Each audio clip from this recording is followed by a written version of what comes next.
This is the Balanced Growth Show with Dr. Travis Perry, helping successful business professionals like you achieve balance in their lives. Welcome to another episode of the Balanced Growth Show. I'm your host, Dr. Travis Perry. Today, I have with us in studio virtually here from Los Angeles, Sani Abdul-Jabbar. Sani is the CEO of VezTek, and it's experimentally demystifies emerging technologies such as AI and blockchain. And he's a collaborator with Toyota and IBM and a contributor to Forbes magazine. He's been invited to speak at prestigious institutions like Caltech and is the voice behind Blockchain Brief podcast. Sani, welcome to the show. Really appreciate having you here. Thank you, Dr. Perry. Great to be here. Absolutely. We've got to know each other a little bit in the pre-show, and it's been really eye-opening to hear your experiences and how this is, on your growing company and your just presence in the world as a CEO. I'm so glad to know you and to get to know you here on the show. As we get started, why don't you tell us a little bit about your journey, like literally, physically, how you even got to this country and why you wanted to, be in business, and kind of catch us up to how you became CEO of VezTek. Yeah, so that's a long story. I'll try to put it in a short format. I was selected in a program by the U.S. State Department in which they were bringing young people from different parts of the world to quote unquote diversify the U.S. population, and that's how I ended up in the U.S. That was never part of the plan. I grew up in Pakistan. The family had a plan for me. That's how things work over there. Families give you a plan for life.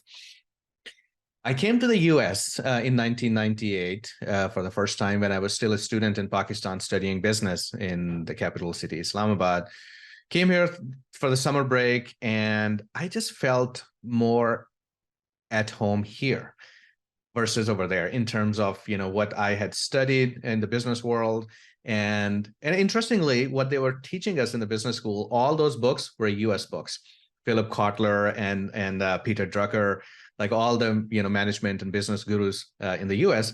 And a lot of their knowledge seemed more applicable in this society, in this marketplace than in Pakistan. So I was like, wow, so I have all this knowledge that I learned in Pakistan, but it seems to work better here.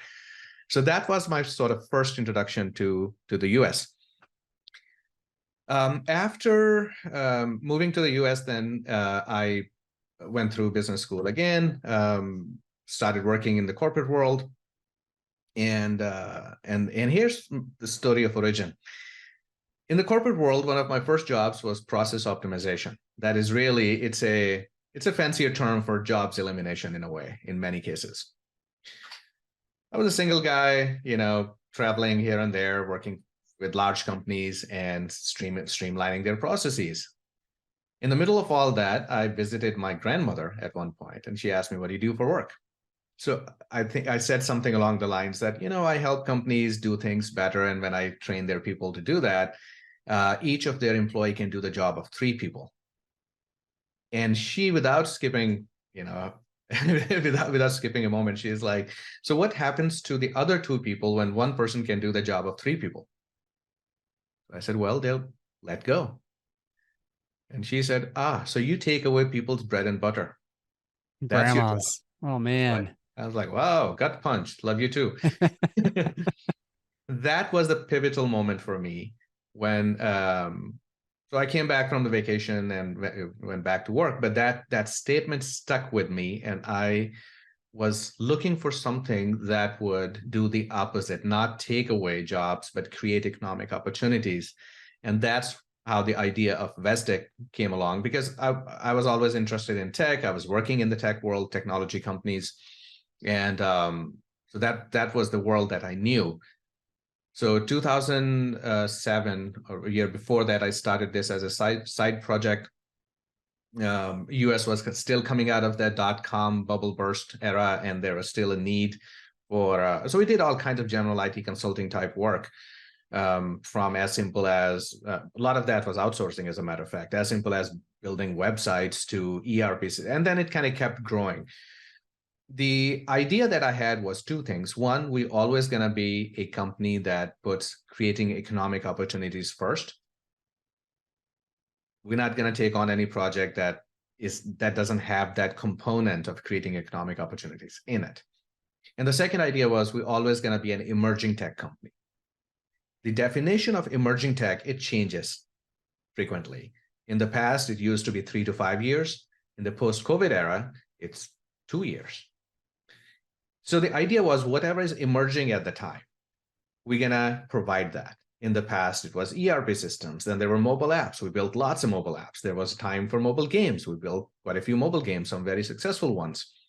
Then more recently, blockchain. Blockchain became big over the last few years after Bitcoin sort of introduced blockchain to the world, that concept. The challenge with blockchain, we did a lot of work in blockchain and successful projects and all, but I always had this thought that doesn't feel complete. There is something missing in that picture. Blockchain seems to be one piece of the puzzle.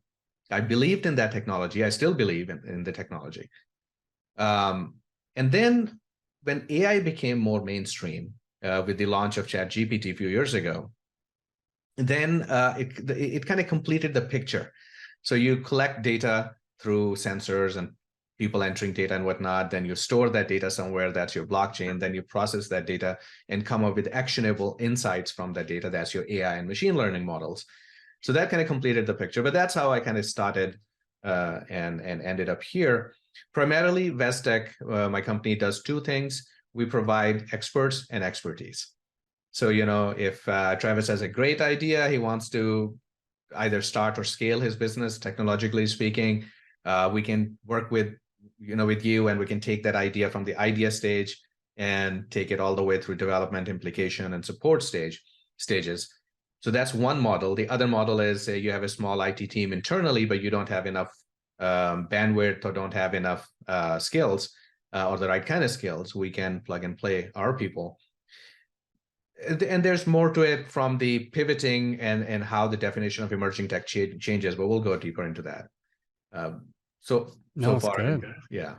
That's good. It's really helpful to understand your story, which is awesome, that this was not your plan, but you got here. Yeah. And you've been, really at the forefront of technology ever since. And, bless grandma's heart. Grandmas mean the best. And something I've learned about, and I know we've talked about a little bit, is that if an employee is let go, or their values don't really make sense with where the company is going, it's better for both that there is a split, because that person will go on and take their skills, and it might be tough at first. There may be a transition, etc.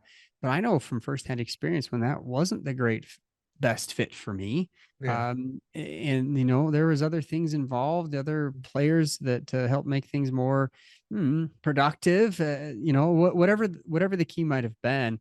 That once I left that situation, and others have told me the same thing too, once they left those situations, they are now able to follow what their passions, their dreams, their true goals are. So I can see that, what you do is very helpful. It's extremely helpful for the economy in general, because this, especially with emerging tech, there's always something new and exciting and life-changing that we're all behind on. So this is awesome. It's really great. Talk to us a little bit about how your business is set up. I know you have over 200 employees. And you mentioned you have a hub and spoke model. Talk to us a little about how that works. Yes, I'll answer your question. I also want to comment on your earlier statement about people changing jobs and either letting go or they're choosing to go elsewhere. So the hub and spoke model came into on our radar when, as an emerging tech company, you have to pivot very frequently because the definition of emerging tech keeps changing. And the change, the speed of change is becoming increasingly fast, and the time that you get between two pivots is becoming increasingly shorter and narrower. So what do you do? few years ago, about 10 years ago, well, more than 10 years ago now, we came up with this thing called Emergence Convergence Framework. It's a emerging tech forecasting model. In the past, it used to give us about 24 months head start. Now it gives about 12 months head start. And the idea is that, can I reliably, in a timely manner, forecast what demand is coming down the pike for new emerging technologies? That's great for the business. If I know 12 months or 24 months in advance that there's going to be demand for blockchain or AI or something else, I can invest in people, I can invest in infrastructure, I can invest in frameworks. We can be ready to leverage the demand. Great. The negative side effect is that every 12 to 24 months, I have to ask myself who should stay in my team and who has to go. And that's a painful thing. It's painful for all sides. And I think I saw a study somewhere that loss of jobs is one of the top stressors for people in the US. It was a study done in the United States.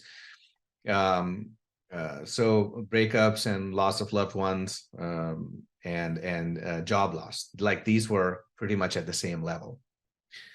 So what do we do? How do we deal with this situation? Hub and spoke model was pretty much required to remain on the forefront of technology, because if you have a house full of say people who are specialists in technology A, and now technology A is not in demand, what do you do with all those employees? Hub and spoke model was you keep a small group of long-term, high-level employees in the center, and then you surround them with a large group of people who specialize in different emerging technologies.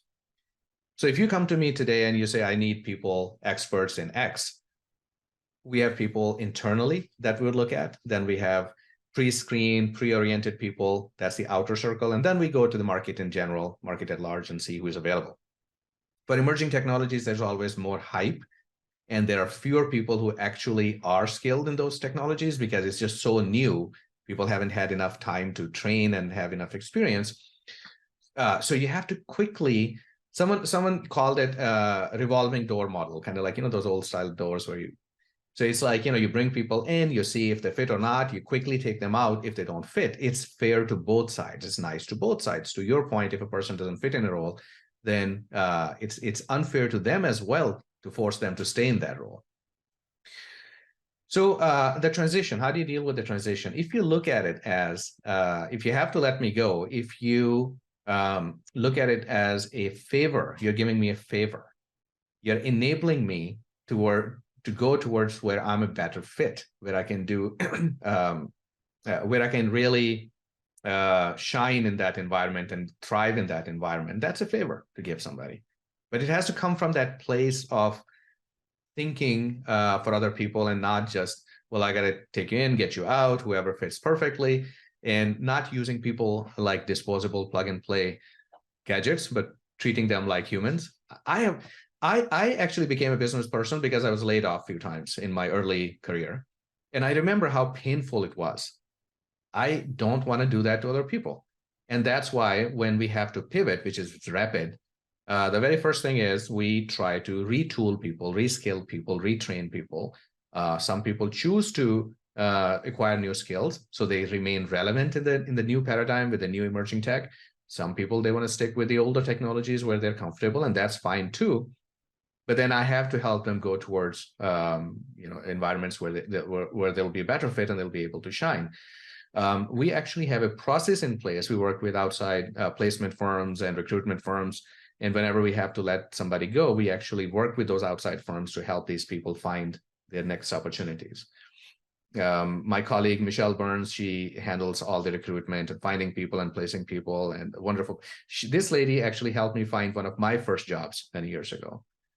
Right. And we've been working together since then. That's great. That's great. Well, I love that, and what's interesting, and, we can get into the economies of scale here, but when your grandma's like, well, what happens to those other two employees? Like, you have a solution for that, but that also creates jobs for other people. Other people can help retool and retrain. And yeah, so I like the constant thought of like, well, something better will come, but better alignment will happen, whether that's starting your own business or moving into a different position.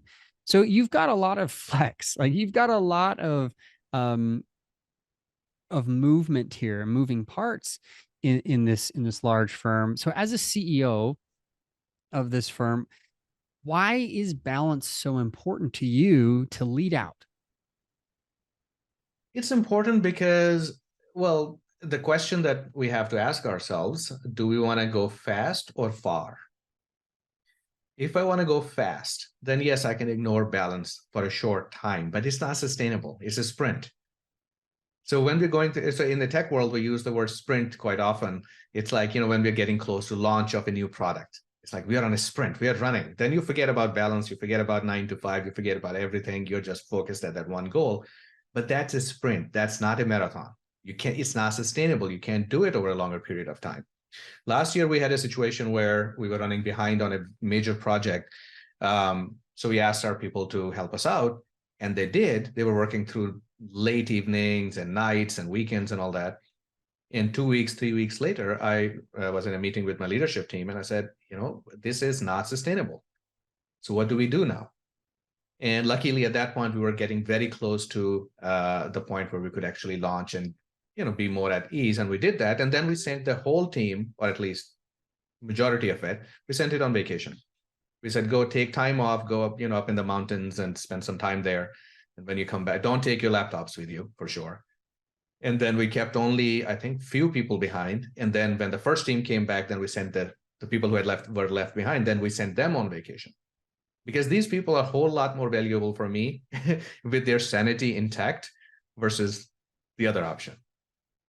Right. So Amen. that's why balance is extremely, for me personally, balance is important. I'm currently, personally, I head up 2 different companies. Tech is my primary bread and butter, but then I have another company, it's a trading company, which I'm a managing partner of. And then there are several projects in intellectual endeavors and speaking, and my book is coming out on Saturday, this coming Saturday. Thank you. So if that's I'm not right, and then family and kids, right? So if balance is not there, none of this is possible. Everything else is going to start to crumble. Yeah, I can't agree with you more. And I meet with and train a lot of employees at times where they struggle because the culture of the company tends to be toxic and anti-balance.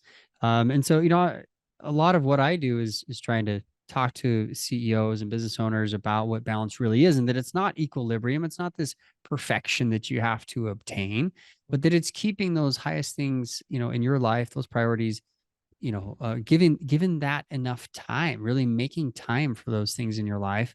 So how, you explained like one thing that you did there to give some time off after they went through the sprint, which I love the analogy. I love the analogy of the sprint versus marathon. I think it's great for companies to think about.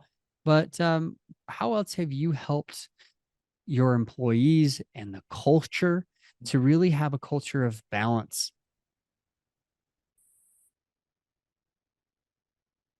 Few things. One is helping them understand. The first thing is helping them communicate, first understand and communicate what their personal goals are and how they align with the company goals. And then helping them understand that you cannot do all of this if you are not in a balanced state. Yes, you can go off balance for short amounts of time, like the example of sprint, when you're trying to achieve something. That's okay, that's acceptable. But what are your priorities? When I was growing up in Pakistan, I was told that everyone else is a priority. You come at the end. That's the culture over there. You don't put yourself first.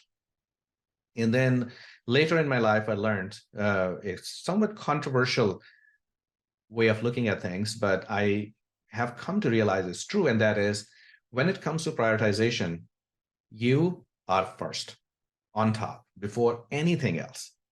Your mental health, your spiritual health, your psychological health, physical health, emotional health, all of that. Because if you are not in that state, in a balanced, healthy state in all those aspects, then everything else is not going to work. Then second comes your finances. If your finances aren't in a balanced state, nothing else is going to work. Then comes family, then comes society. It's like, what? It's like upside down. I was told, what's that old saying? God, country, and family, something like that, right? Yeah, exactly. Exactly. And you are nowhere in that list. No one, historically, we weren't told that you, the individual, is on that priority list. It was God, country, and family. So where's the individual? Right. And a mentor of mine, he taught me, is like, no, you actually come first. If you're not in a balanced state, then nothing else works. So if I can communicate this idea effectively to my teammates, and if I can tell them, look, you're no use to me if you are not in a balanced state. You're no use to your long-term, your own personal goals, business goals, whatever endeavors personally you want to achieve, you want to embark on. You can't if you're not in balanced state. You're no good to your family. You're no good to your society, because you're off balance. So start there. Once people understand this concept, then it works. I did try to do this. Okay, 5 o'clock, you have to turn off your computers. But then I realized over the years that, well, one thing is that our people work in different time zones. So 5 o'clock where? So that was one issue. Yes, local time, okay. But then there's some people, they prefer working overnight versus daytime. Some people are working across time zones. So none of that was working. Imposing balance didn't work, but educating and helping them understand and believing in this concept that balance in your personal life first, that's where everything starts, that worked better. And that kind of is, I mean, that's really the center of the whole make time method that we talk about. Balance is just really putting your highest priorities in most people. I've given speeches all over the country, and I've asked them, what are their most important priorities? It's spiritual health, it's physical health, which includes mental health and maybe personal development, and it's their family. And so in that, usually, typically in those orders, which, yeah, if they don't put their own priorities, they're going to burn out at work, and they're not going to be useful. They won't be as productive. But a happy, balanced workforce is more productive. That's the key. And actually, productivity is how you stay balanced. It goes hand in hand with that concept. You've got to be productive. You've got to manage your time well. And you've got to be flexible. There's a lot of concepts here that we could go and teach and preach about, but I absolutely agree with you about that. For you personally, what would you say? What's your biggest struggle? What's your Achilles heel? None of us have perfect balance. We know that. We're always a constant state of flux, but there's a difference between being a workaholic and falling in the trap and then, coming back out for a short period of time and relapsing. That's not what we're talking about. We're just talking about in your state, because I know you're a very balanced man and very balanced leader. What are some of the things that maybe throw you off a little bit? Your biggest concern, struggles as you're leading your firm? For me personally, the belief, ill-advised belief, I guess, was that, oh, I love my work. Therefore, I'm never working. It's always fun. That was the statement that I proudly told people and repeated over and over. And the fact is, I truly love my work, what I do. But saying that because I love my work, I don't need fun, I don't need entertainment, I don't need off time, because I'm enjoying my work. And this is not, in my opinion, in my own personal experience, this is not the right way of looking at things, because again, it's not sustainable. The last time I fully turned off my cell phone was in 2006. And even that was forced because I went on a cruise and there was no cell service. Right? After that, I have not turned off my phone by choice. Now, over the years, it has happened. At one point, before COVID, we instituted in our family this digital detox concept where we would go out and Yosemite Park more frequently than other places, but places like there, which are kind of a little bit farther away, cell phone service wasn't that good. But now wherever you go, there's Wi-Fi. There's cell phones work everywhere. And thanks to Elon Musk, now we're going to have satellite internet everywhere embedded in your cell phones. Right. So those digital leashes, they stay with us. But even so, last year, I took my family to the Himalayas. And that place was probably closer to God than to humans. It's like way high up in the mountains, and airplanes can't go any farther because air becomes so thin. It's like so way high up. No cell phone coverage, no nothing. And I spent a few weeks in that area with the family. We came back, and I had so many ideas. So many ideas. Like on the way back, I was constantly taking notes on my phone when traveling back, because I was like, just ideas were overflowing. And my team had an ongoing joke. They're like, yeah, Moses came back with 10 commandments, and Sani came back from the mountains with, 5-year plan. Like, started new businesses, wrote a book, like bunch of stuff. Now I'm trying to put need for balance and time off in more practical terms. Sure, you love your work. Like, there are few people who love their work probably more than I do. Like, I truly am in love with my work. And despite that, when I took that time off, I had new ideas, new ventures, new partnerships, new everything. And over the last year and a half has been one of my most fulfilling year, since forever. Right. So there's a very practical need. No matter how much you love what you do, there's a very practical need that you can put numbers on it if you want. You can put dollars and cents on it if you want. There's a very real need to step aside and have that balanced time. So something I instituted more recently is, after putting kids to sleep, I go in our backyard and I just sit there without any devices.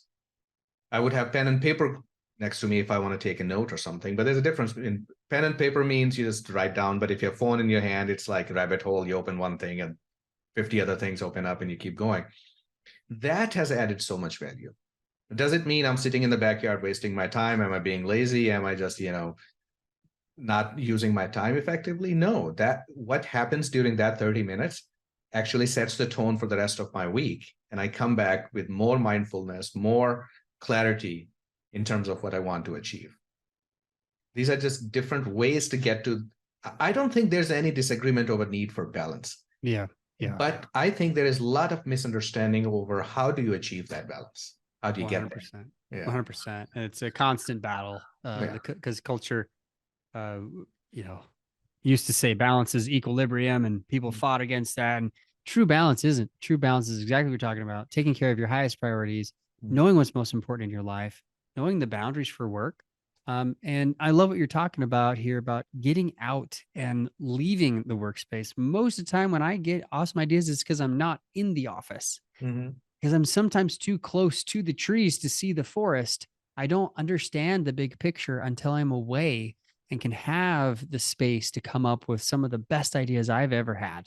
So I second this notion. I write a lot about this, talk a lot about this in my book, and some people poo-hoo me for not working 90-hour weeks, and I'm working 20, 30-hour weeks. And I'm saying, you know what? It gives me time. Yeah. It gives me time to take off so I can come back fully ready to work. I'm way more productive than if I'm working, longer hours. So I love these concepts.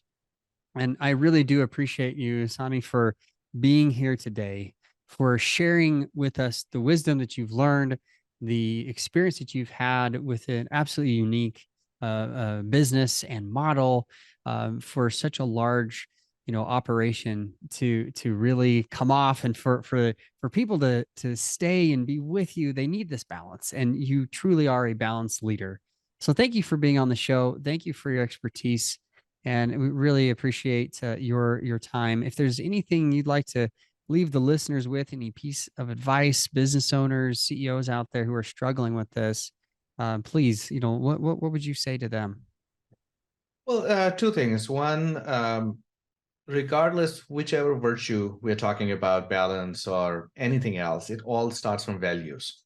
If we don't have our values clear in our mind, our very, something that's really not just something that we just heard somewhere, such as you got to work 80 hours a week. That's a good value. No, it's not. Since you truly love your work, you don't really have to step aside from it. This is not your value. It's just a notion someone came up with it and it became mainstream. So defining your values first. In the context of my work in the technology space, the biggest fear that's going on in the industry right now is AI. AI is the moment I bring up AI, people start talking about Terminator, the end of world scenario. And I keep saying, why don't you wake up? Why don't most of us humans wake up in the morning and the first thing we think, today I'm going to destroy the world. Today I'm going to, kill my fellow humans. Today I'm going to go hurt somebody. Majority of us don't think like that. Why is that? When we are raising our kids, we try to give them values, or we advise them things that sometimes even we don't practice, but that's like the best. Don't lie. Well, sometimes we have to lie in our day-to-day life, but to our kids, no, never lie, never steal, never do it. We try to give them the best of those values. There's a reason for that. Societies cannot work. People cannot work without value. So when it comes to threat of or fear of AI, I tell people, if you don't want unexpected bad things to happen in the future, you teach good things to your children today. If you don't want AI to take over in the future, you teach good things to AI today. You raise it, you train it, you develop it like you're raising your children. Same principles apply. So if I may shamelessly plug my book here. Please do. I wrote a book on this subject called Makers. It's coming out on this coming Saturday, November 11th. And I gave a set of 5 human values, a framework, which in a novel format, easily digestible story. And the idea is that if we raise AI using these values, empathy, compassion, kindness, that kind of stuff, basic stuff, nothing earth-shattering, but the human values that have kept our societies somewhat intact. Same thing can be done going forward. Right. And train AI, train our artificial intelligence, and eventually artificial general intelligence, which is many years down the road at this point, but still we will get, it's a matter of time now, we'll get there. Absolutely. Then we have a hope, not only to live alongside, but thrive alongside these artificial intelligent creation. So please get the book, read, and yes. Where can they go to get it, by the way? Amazon. It will become available on Amazon. I don't have a link today because they make it available on the day of the launch. The name is Makers. And this will give you a framework, things that we can do today in order to bring AI into our lives and leverage AI. If you're a user, then from a user perspective, if I'm somebody like me who's involved in building AI, we can do things today to secure future for ourselves and for our coming generations. I love it. So good. There's so much to unpack here. Values, if you're a listener to the podcast, values are a huge part of what we preach all the time. You really are feeling balanced when you're living your life's values, your highest priorities. So such a great plug from a very different perspective and life experience. Sani, thank you very much for being here today. Again, those of you who are listening, you're subscribed, share this with somebody who needs to hear a little bit more about how it is you can live and have great balance by being such a in-demand CEO. And this is, I know it's helpful for so many people. So thank you again for being on the show, my friend. It's my pleasure. Thank you for inviting me. It's been wonderful. Absolutely. Again, till next time, everyone, listeners, we'll see you on the next episode of the Balanced Growth Show. Until then, remember to live life on purpose.